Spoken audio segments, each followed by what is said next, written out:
Në një atmosferë të mbushur me dhimbje e trishtim, Gjesti doli përpara 10 të pranishmëve në varrimin e vëllait të tij, vetëm të mest vjeçar. Aksidenti rrugor që i mori jetën atij të riu la një bosh lek të madh në familje, por edhe në zemrat e të gjithë miqve dhe shokëve të shkollës. I veshur me kostum të zi dhe me duar që i dridheshin nga emocionet, Gjesti nisi të leksonte fjalimin e tij, duke luftuar me lotët që nuk donin t'i ndaleshin.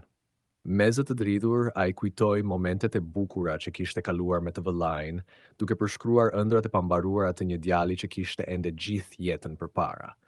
A i tregoj se sa shumë e donte vëllain e tij dhe se sa i vështirë i shtire, fakti ishte fakti që tani duhej të jetonte pa të.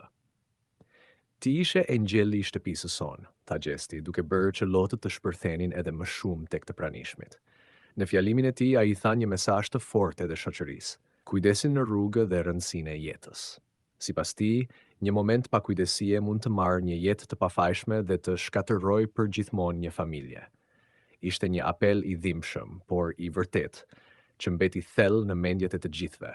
Gjesti theksoi gjithashtu se vëllai i tij do të mbetet përgjithmonë i gjallë në kujtimet dhe zemrat e tyre.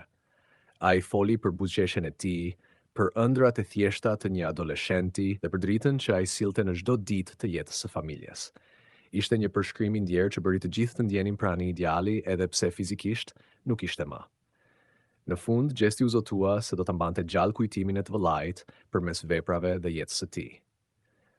Me lot në sy, a i përqafoi nënën dhe babain, ndërsa heshtja mbizotëroi mbi të pranishmit. Ky fjalim prekës nuk ishte vetëm një lam të mirë, por një testament dashurie dhe kujtese, që do të jetoj